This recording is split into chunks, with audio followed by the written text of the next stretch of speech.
자, 지난주 금요일 이재명 대표가 피고인 신분으로 출석을 해서 법원에서 재판을 받았죠. 허위사실 공표, 공직선거법을 위반한 혐의. 왜 아는데 모른다고 하십니까? 검찰은 이렇게 보고 있는 것이죠. 관련 영상이 하나 준비되어 있습니다. 들어보시죠. 시장할 때는 이 사람의 존재를 몰랐다. 하위직 실무자인데 같이 갔으면 그 사람이 얼굴이야 제가 봤겠지만 그 사람이 이 사람인지를 여러분은 어떻게 압니까?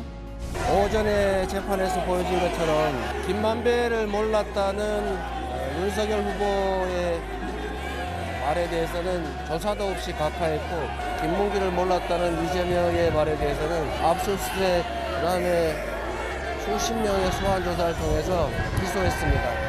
이 부당함에 대해서는 법원이 잘 밝혀줄 거라고 생각합니다. 이제 지난주 금요일 재판에서는 김문기를 알았냐 몰랐냐 이 부분과 관련해서만 이야기가 있었고 백현동 용도변경 건은 다음 재판 때 이제 본격적으로 논의가 된다고 하는데, 자, 검찰과 이재명 대표 측 간에 지난주 금요일 재판에서 이런 공방이 있었습니다. 검찰은 대장동의 핵심 실무자가 김문기 아니었습니까? 대장동 비리 의혹 관련성을 차단시키고자, 부정 여론을 조기 차단하고자 이재명 대표님께서 고 김문기 씨를 모른다고 하신 거 아닙니까? 이게 검찰 측 입장. 이재명 대표 측에서는 아니, 몰랐다는 주관적인 것에 불과하지 않습니까? 사람을 안다는 기준은 상대적 요소가 아니겠어요? 라고 맞섰답니다. 배승희 변호사는 지난주 금요일 법정 상황 어느 쪽의 말에 좀 더 설득력이 있다라고 보시는지요? 그러니까 뭐 어차피 변호사로서 판단할 수밖에 없기 때문에 좀 말씀을 드리면은 이제 유사하게 우리가 생각할 수 있는 게 바로 위증 사건입니다. 예. 위증의 경우에는 본인이 아는데 몰랐다고 증언할 수도 있고, 또 아는데도 모른다고 증언할 수 있는 거 아니겠습니까? 그렇다면 재판부가 그런 과정 속에서 어떻게 위증의 판단을 할 것인가 하는 부분을 좀 유추해 보면 결국 이 사건도 마찬가지다. 이재명 대표가 아무리 뭐 본인의 주관적 판단에 따라서 모른다 하더라도 관련해서 객관적인 상황을 들여다볼 때 재판부 입장에서는 모를 수가 없겠구나 생각한다면 이 허위 사실을 공표했다라고 판단할 수가 있다는 것이죠.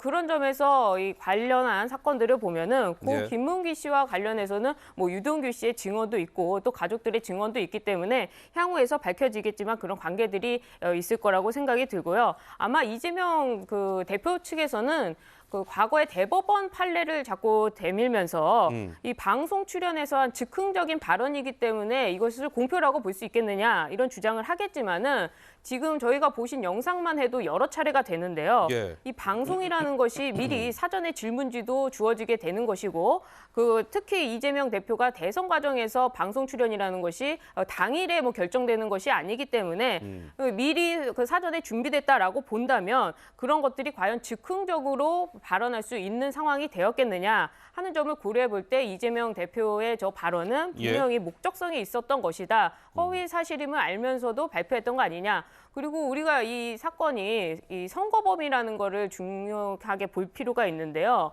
이 통상의 국회의원 선거에서도 허위 사실을 유포하는 것이 유권자에게 굉장히 불합리한 판단을 하고 상당히 다른 판단을 할 수 있다라고 예. 재판부가 판단을 하기 때문에 벌금 100만 원 이상 선고하는 경우도 굉장히 많은데, 이 사건 같은 경우에는 지금 대통령 선거란 말입니다. 대통령 선거라는 것은 그 범위가 대한민국 전부로 확장이 되고 그리고 미치는 영향력이 굉장히 크기 때문에 벌금 100만 원 이상이 나올 수 있겠다라고 판단을 한다면 이재명 대표 측에서도 어떤 정치적인 발언보다는 선거 사범에 있어서 가장 중요한 허위 사실 이 부분에 좀 초점을 맞춰야 된다 이렇게 생각이 듭니다. 자, 검찰이 그날 이제 재판에서요, 호주, 뉴질랜드 출장을 이제 이재명 당시 성남시장과 김문기 씨가 같이 가지 않았습니까? 그 동영상을 12개 정도 동영상을 플레이를 했답니다. 법정에서. 그래서 김 전 차장이 딸의 이름을 부르면서 출장 중 있었던 일을 다정하게 찍어보낸 뭐 이런 영상이 한 12개 정도 재생이 됐다고 하는데, 그 영상 가운데 하나가 준비되어 있습니다. 직접 한번 들어보시죠. 나 얼굴 너무 많이 타버렸어. 오늘 시장님하고 본부장님하고 골프까지 쳤다. 오늘 너무 재밌었고 좋은 시간이었어. 예, 저희 법정에서 직접 저 영상도 이제 공개가 됐고, 뭐 일전에 방송에 여러 차례 나온 바가 있긴 합니다만, 이 여러 가지 사진과 동영상이 법정에서 검찰 측이 증거로 제시를 했답니다. 그래서 영상은 뭐 이렇게 재생을 시키고 사진도 보여주고 했다는 거예요. 그래서 조정훈 의원님, 그 검찰에서는 아니 김문기 씨가 저렇게 호주, 뉴질랜드 출장 당시에 밀착 수행을 했다. 그러니까 이재명 당시 성남시장이 저 당시에 김문기 씨랑 단둘이 간 게 아니라 여러 명이 같이 가기는 했지만 김문기 씨는 이재명 당시 성남시장을 밀착 수행을 했고 다른 동반자와 구별되는 관계였다라고 주장을 했답니다. 근데 왜 김문기를 모른다고 하십니까? 이게 검찰 측의 주장이라고 하는데 조정훈 의원께서는 좀 어떻게 받아들이시는지요? 호주와 뉴질랜드라는 자주 가지 못하는 그 해외 출장을 같이 가서 아무리 하급 직원이라도 말 한마디 섞지 않았다라는 게 얼마나 비현실적인지 비행기 한번 타보신 분들은 다 알 거라고 생각합니다. 모르는 사람도 해외 출장을 같이 가고 나면 굉장히 친해지는 게 해외 출장의 특성 아니겠습니까? 예. 저렇게 4시 사진을 찍고 골프를 같이 칠 정도에 얼마나 한 3-4시간 같이 라운딩을 하셨다는 뜻인데 모른다라고 하는 것이 과연 얼마나 현실적인지 마치 이재명 대표에게 피노키오의 스토리처럼 코가 점점 길어 보인다라는 말씀을 드리고 싶고요. 거짓말과 참말이라는 우리 일반 시민들이 하는 상식적인 그런 구분이 아니라 이재명 당대표는 지금 나에게 유리한 말과 유리하지 않는 말로 지금 자꾸 구분을 해서 필요하면 모른다, 필요하면 알지 못한다, 주관적이다 뭐 이런 주장을 하고 계신데요. 예. 그런 말을 하면 하실수록 정치인으로서 국민들에게 본인의 신뢰성과 그런 믿음직함을 하루하루 지금 부식시키고 있다라는 생각을 말씀을 드리고 싶습니다. 예. 유동규 전 본부장이 이재명 대표가 지난주 금요일 날 재판을 받았는데요. 김문기 씨 모른다. 이 부분과 관련해서 유동규 전 본부장이 이런 얘기를 했습니다. 그러면 성남 시민들은 아십니까? 이런 얘기를 했는데요. 자, 직접 한번 확인해 보시죠. 본인의 죄가 있으면 본인의 죄만 받으면 됩니다. 그리고 아니면 밝히면 됩니다. 그 말씀을 드리고 싶고요. 한마디만 좀 드리면은 이재명 대표님한테 묻고 싶습니다. 그러면 성남 시민들은 아십니까? 라고 묻고 싶고요. 인지에 대한 것과 친한 것은 차이가 있습니다. 그냥 김문기 아느냐? 그럼 본인이 알면 아는데 안다, 모른다 하면 되는데 나는 친분이 없어서 모른다. 그럼 그 다음에는 안다고 하셨는데 그 다음엔 친분이 생기신 겁니까? 개인적으로? 야, 유동규 전 본부장은 성남 시민은 그럼 아십니까? 장동혁 국민의힘 대변인은 그럼 혹시 박홍근 원내대표는 이재명 대표님이 아십니까? 뭐 이런 논평도 냈던데요.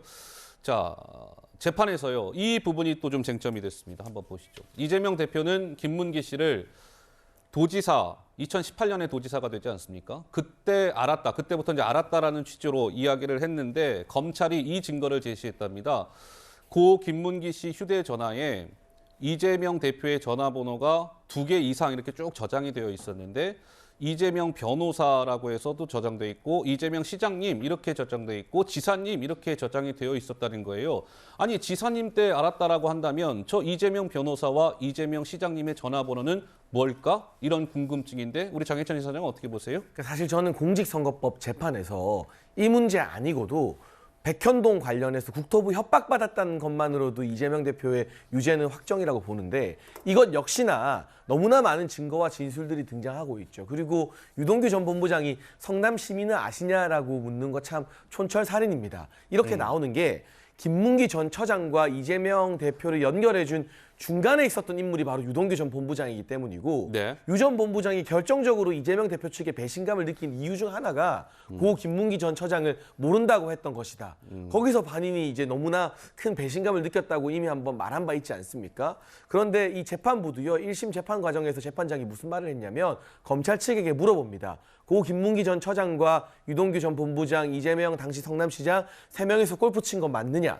그러니까 검찰이 골프 라운딩한 거 확인된다라고 하니까 재판장이 뭐라고 말했냐면 뭐 이게 결론을 예단하는 건 아니지만 골프를 같이 쳤으면 모른다고 하긴 힘들겠네요라는 말을 재판장이 이 첫 번째 공판에서 해요. 그렇군요. 이게 상식적인 거잖아요. 예. 3명이서 골프를 쳤는데 기억이 안 난다 모른다고 하는 건 비상식적인 것이고 그래서 뭐 구체적인 법리나 증거 따질 필요 없이 예. 상식대로만 가면 허위 사실이 인정될 가능성이 높고요.